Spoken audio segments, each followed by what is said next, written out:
당신은 매달 얼만큼의 자유를 사모으고 있나요? 경제적 자유는 환상이 아니라 당신의 선택 속에 숨어 있습니다. 이제 금전적 스트레스에서 벗어나서 매달 경제적 자유를 사모으세요. 현 시대를 살아가는 수많은 사람들, 각자 다른 곳에서 다른 하루를 보내지만 아마 인생 속 가진 고민은 같을 겁니다. 경제적 자유, 내 집 마련. 하지만 너무나도 멀어 보이는 그 길, 소셜미디어 속 모두는 앞서가는 것 같고 집값은 수십, 수백억에 달하고 있죠. 그렇게 끝이 없어 보이는 종착지 앞에 YOLO, You live only once. 인생은 한 번뿐이다 라는 신념으로 저축을 포기하고 살아갑니다. 하지만 이 모토는 순간의 고통을 잊는 마약성 진통제처럼 작용하고 한 번의 인생이 아니라 오늘만 사는 인생을 만들죠. 하지만 이 모든 고민과 문제들을 바꿀 경제적 조언을 찾았습니다. 이번 영상의 멘토 JL 콜린스는 말하죠. 끝이 없는 경제적 마라톤 앞에서 좌절하고 또 스트레스로 하루를 살아가는 당신에게 만약 그 끝이 있다면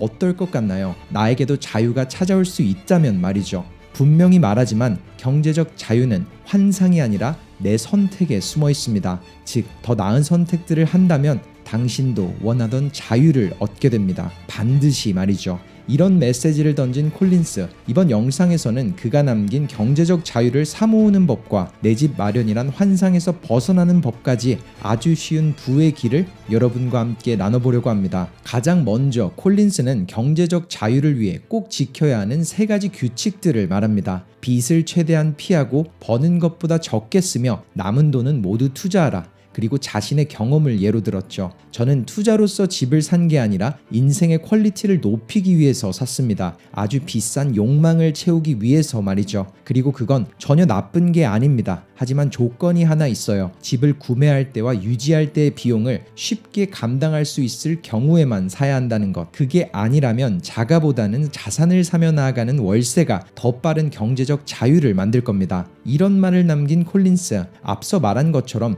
여유가 있지 않다면 무리해서 사는 자가 마련보다 월세로 시작하는 게 낫다는 조언. 실제로 많은 통계에 따르면 과거의 자가 구매는 좋은 투자였습니다. 집값은 꾸준히 올랐고 금리는 낮았죠. 하지만 지금 세대에서 상황은 뒤바뀌었습니다. 집값은 너무나도 빠르게 치솟은 상태니까요. 미국의 경우는 1980년부터 집값이 평균 300%나 상승했고 이는 인플레이션 상승률과 임금 인상을 훨씬 웃도는 숫자입니다. 평균이 3배이니까 인구가 모이는 도시에서는 부동산 가격이 수십, 수백 배가 올랐겠죠. 그리고 2023년 금리는 7%대로 치솟으며 매달 나가던 고정 지출이 크게 상승합니다. 2000년부터 최저임금은 15% 오른 반면 집값은 2배가 넘게 올랐으니까요. 즉 자가 구매 및 유지는 감당치를 넘어섰고 오히려 월세의 인상이 더 임금 인상에 근접하게 올랐다고 합니다. JL 콜린스는 이렇게 덧붙입니다. 또한 우리는 많은 비용들을 무시하고 있습니다. 구매 시, 판매 시 중개수수료, 그리고 매년 내야 하는 재산세와 한 달에 수백에서 수천 달러의 관리비, 그리고 종종 발생하는 수리 비용 등 너무 많은 숨은 비용들을 놓치고 있어요. 그렇기에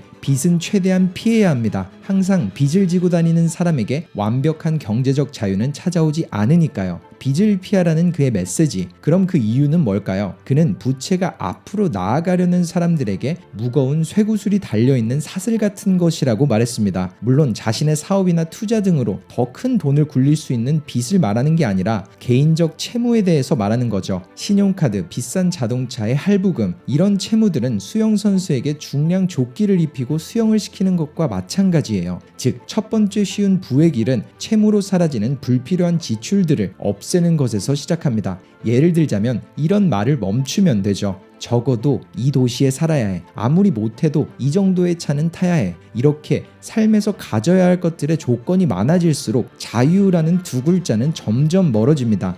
즉 경제적 자유는 당신의 선택으로부터 시작되는 거예요. 우리에겐 끊임없이 2가지 선택지가 주어집니다. 원하는 조건들을 살 것인가, 아니면 경제적 자유 속에서 살 것인가. 콜린스는 과거의 자신에게 자유보다 중요한 건 없다고 생각했기에 다른 것보다 자유를 사기 위해 노력했다고 합니다. 매달 월급의 적어도 50%를 경제적 자유를 사기 위해 꾸준한 투자를 이어갔죠. 물론 경제활동의 권리를 포기하라는 게 아니에요. 예를 들어 자동차를 구매하기 앞서 두 가지 선택지가 있다고 가정해보죠. 첫 번째는 모두가 알아주는 외제차, 그리고 두 번째는 경제적인 중고차. 물론 외제차를 산다면 사람들이 알아주고 많이들 말하는 하차감까지도 즐길 수 있겠지만, 경제적인 중고차를 구매한다면 남은 돈으로 다른 곳에 지출을 하거나 혹은 미래를 위해 투자를 하면 결과적으로 남은 돈으로 자유를 사게 됩니다. 이렇듯 경제적 자유는 환상이 아니라 우리의 선택 속에 숨겨져 있는 거죠. 돈으로 살 수 있는 건 물질적인 부분만 있는 게 아니라 그 이상의 자유라는 가치 또한 내가 가진 돈으로 구매할 수 있어요. 그리고 개인적인 자유를 사는 법은 다른 게 아닌 자산의 돈을 쓰는 것이죠.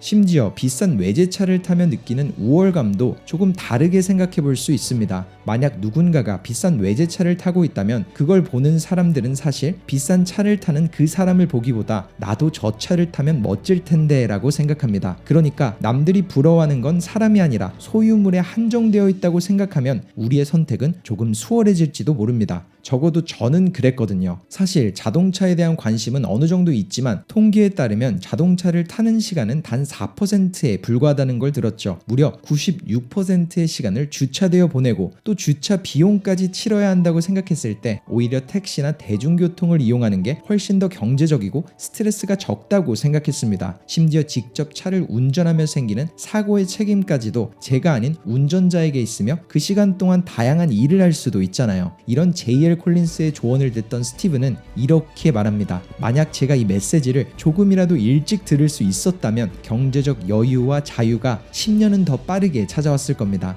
경제적 자유는 스스로 이루어지는 게 아니라 나의 선택들을 통해 조금씩 사모으는 것이다. 그리고 쓰지 않고 모으더라도 당신은 자유를 사고 있는 것이었다. 가장 가지고 싶은 그것을 조금씩 사모으고 있는 것일 뿐이다. 이런 그의 경제적 인사이트는 제 마인드를 바꿔놓는 계기가 됐습니다. 사실 큰 수입이 들어올 때 혹은 목표한 무언가를 이뤘을 때 우리는 소비를 하며 축하를 하곤 하잖아요. 하지만 소비하지 않는 행위 자체도 자유를 위한 소비가 된다는 사실이 너무나도 놀라웠습니다. 심지어 경제활동의 권리를 포기한 게 아니라 그저 나에게 더 가치 있는 선택을 한 거니까요. 마지막으로 콜린스는 매달 자유를 위해 자산을 사모으며 이 한 가지는 꼭 배워야 한다고 말합니다. 투자에 있어서 감정을 배제하세요. 자산을 축적해 나가며 감정을 컨트롤하지 못한다면 가격이 높을 때 구매를 하게 되고 시장이 떨어질 때 손절을 하게 되죠. 그리고 이 감정선을 통제하기 위해서 우리는 한 가지 약속을 해야 합니다. 바로 짧은 기간이 아니라 길게 보고 자산을 쌓아가야 한다는 것이죠. 정확하게 짚어보자면 10년 동안 투자로 불리고 싶은 돈이 아니라면 그 돈을 투자에 쓰지 말아야 한다고 생각해요. 세계적 인덱스 펀드 뱅가드를 창립한 존 보글은 이런 말을 남겼습니다. 그냥 S&P 500에 투자하고 스테이트먼트를 열어보지도 말아라. 그리고 20년 후 그 계좌를 확인할 때 눈덩이처럼 불어나 있는 숫자를 보며 심장 마비가 올 수도 있으니 반드시 심장 전문의가 옆에 있도록 준비해라.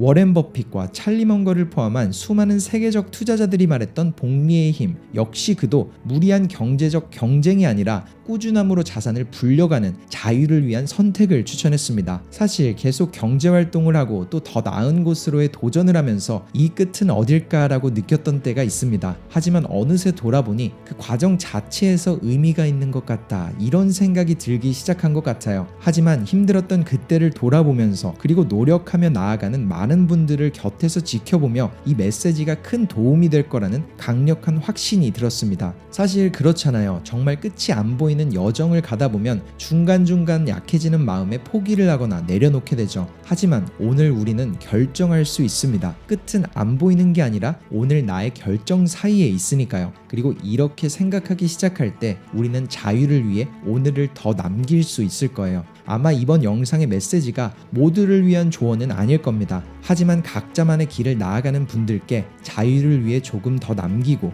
또 키워가는 마음을 선물했길 바랍니다. 감사합니다. 터닝포인트였습니다.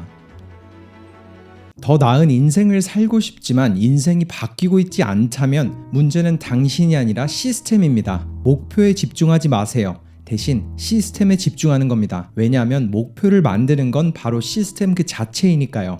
영상의 끝, 여러분은 1년간 37배 나은 인생을 만드는 가장 사소한 습관을 만들게 될 겁니다. 우리는 살아가며 이런 경험을 겪곤 합니다. 이해하기 너무 어려웠던 일들이 너무나도 쉬운 단 한 문장 혹은 비유로 완벽하게 이해됐던 경험 말이죠. 그리고 여러분은 바로 그 경험을 이 영상의 끝에서 하게 되실 겁니다. 또한 그 결과를 통해서 바뀌지 않던 인생이 너무나도 쉽게 바뀌기 시작할 거예요. 단 한 문장, 그리고 한 가지 움직임을 통해서 말이죠. 이번 영상의 멘토이자 수백, 수천만 명의 인생을 바꾼 책 아주 작은 습관의 힘의 저자 제임스 클리어는 이렇게 말했습니다. 당신에게 필요한 건 동기부여가 아니라 삶과 목표 그리고 습관에 있어서의 명확성입니다. 우리를 앞으로 나아가게 하는 건 야망이 아니라 명확성이에요. 명확성이 있다면 동기부여와 야망은 자연스럽게 따라오게 됩니다. 그리고 그 명확성은 생각보다 너무나도 쉽게 찾을 수 있어요. 이런 메시지를 남긴 제임스, 이번 영상에선 어렵던 인생 전환을 너무나도 쉽게 만드는 그의 문장들과 방법들을 여러분과 함께 나눠보려고 합니다. 제임스의 첫 번째 메시지는 이겁니다. 미루기는 내가 할 수 있는 하나의 선택이며 그 결과는 더 나은 미래를 지연시키는 것이다. 내가 가질 수 있는 더 나은 결과를 무시하는 행위이며 내가 채울 수 있는 잠재력을 버리는 습관이다. 모두가 목표로 나아가다 마주하는 미루기라는 단어를 뒤집어보는 통찰. 그의 말처럼 우리는 매번 선택을 하고 있던 겁니다. 더 나은 인생을 미루기로 선택하고 있던 거죠. 그는 우리가 바꾸고 싶어하는 결과, 인생은 결국 아웃풋이라 말할 수 있고 그 아웃풋을 바꾸기 위해서는 인풋이 바뀌어야만 한다고 말합니다. 그리고 이렇게 덧붙였죠. 인생을 망치고 있는 사람들이 하는 가장 큰 실수들은 단 한 가지를 모른다는 겁니다. 모두가 한 번은 힘든 구간을 지나가야만 한다는 것. 지금 인생에서 답이 보이지 않는 게 계속해서 답이 안 보인다는 뜻은 아닙니다. 지금은 힘들더라도 계속 힘들진 않을 거예요. 그리고 당신은 괜찮을 겁니다. 분명 그 구간을 벗어나 새로운 인생을 찾을 거예요.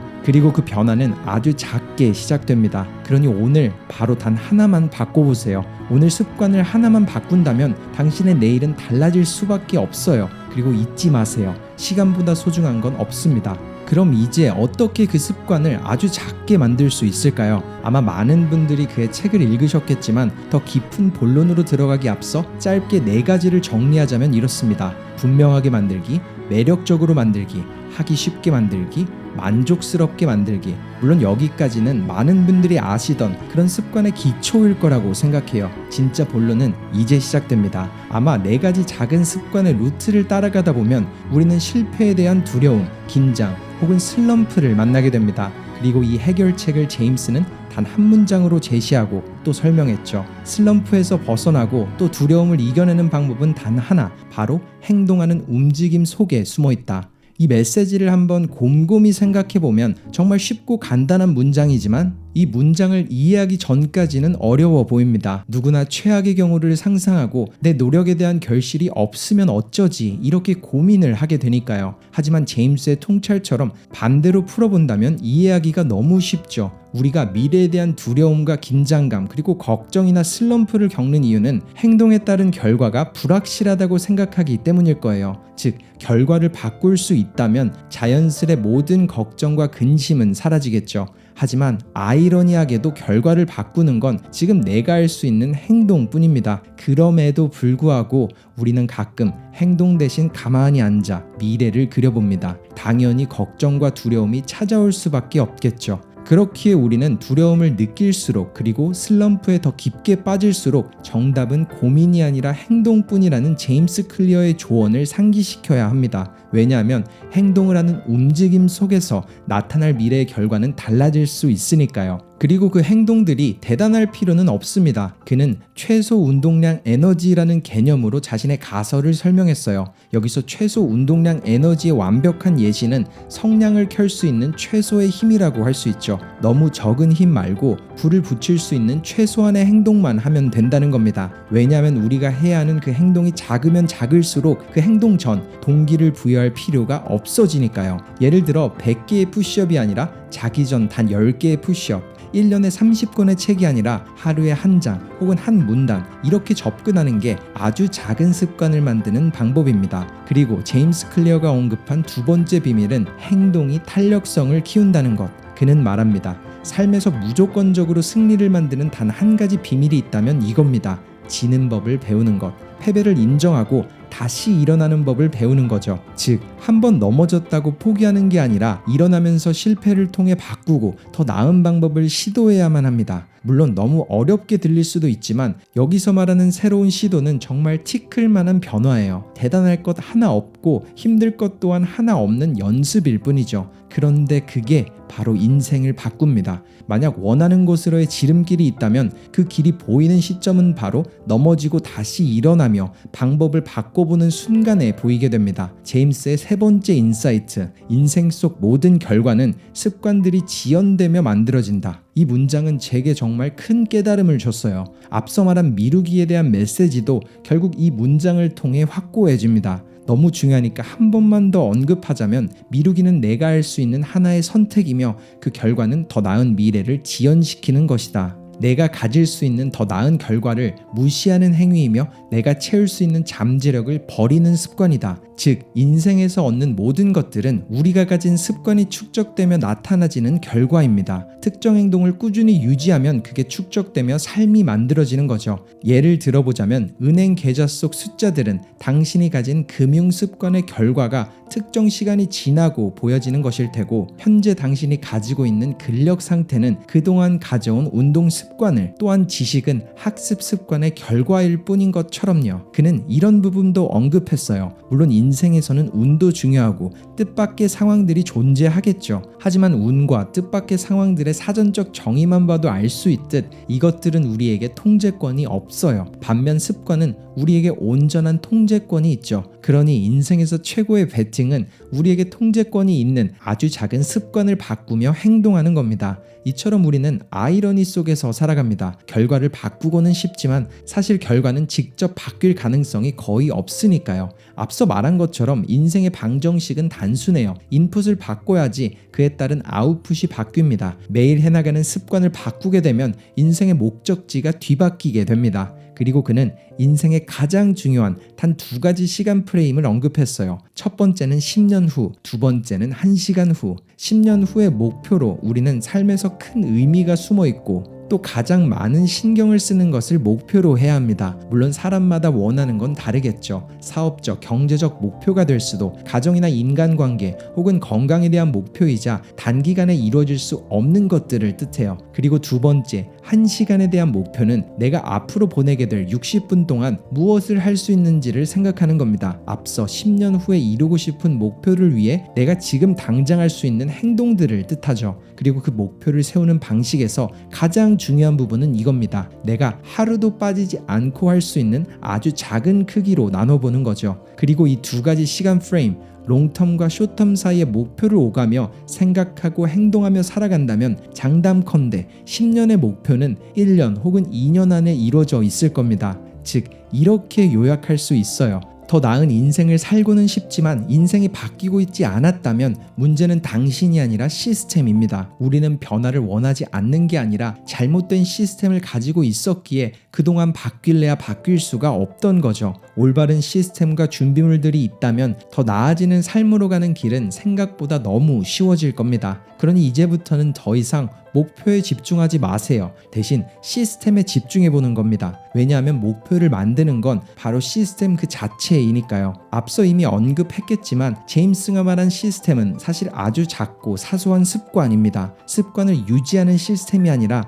그저 티끌만한 습관 그 자체가 되는 거죠. 왜냐고요? 매일 단 1%의 성장은 1년 후 37배의 성장을 만듭니다. 복리가 더해져 3700%의 성장을 하게 되죠. 아주 사소한 습관이 말이에요. 그리고 그는 마지막으로 마주한 상황과 달라지는 인생의 계절에 따라 습관을 바꿔가야만 한다고 말했습니다. 하던 습관은 더 길어질 수도 있고 더 짧아질 수도 있으며 더 많은 반복이 필요할 수도 있겠죠. 아니면 계속 해나가던 중 실패나 좌절을 마주했을 때 앞서 말했던 것처럼 변화가 필요할 수도 있어요. 그리고 무엇보다 중요한 건 지금 삶 속에서의 계절을 알아야 한다고 말했죠. 또한 끊임없이 스스로에게 이렇게 물어보라고 조언합니다. 내가 어느 곳에 집중하고 있는지, 내가 지금 어느 위치에 있는지, 나를 모르는 누군가가 당신의 행동을 본다면 당신에게 가장 중요도가 높은 것은 뭐라고 말할지, 마지막으로 내가 이 습관을 너무 쉽게 하는 걸 넘어 재미를 느낀다면 어떤 방식으로 할 것 같은지, 그리고 이 부분은 꼭 잊지 말라고 당부했죠. 정말 하기 싫은 날이 하고 싶은 날보다 더 중요합니다. 그날들이 모여 습관을 살아가게 만드니까요. 그래서 지금 당장 스스로에게 이렇게 물어보세요. 정말 하기 싫은 날을 마주했을 때 습관을 유지할 수 있도록 내가 할 수 있는 건 뭘까? 이번 영상 속 제임스 클리어의 메시지가 어떠셨나요? 누군가는 큰 꿈을 꾸며 나아갈 수 있지만 또 다른 누군가는 그 꿈에 압도되어 행동보다는 고민을 하게 되는 것 같아요. 그리고 저도 그런 사람 중 한 명이었고요. 하지만 작게 나아가다 보니 바뀌게 되었습니다. 그리고 영상을 보고 나아가는 여러분도 큰 꿈이 맞지 않는다면 스스로 자책하는 걸 멈추세요. 잘못은 여러분이 아닌 시스템이니까요. 그리고 이 영상의 메시지를 통해 올바른 나만의 시스템을 찾아가시길 바랍니다. 감사합니다. 터닝포인트였습니다.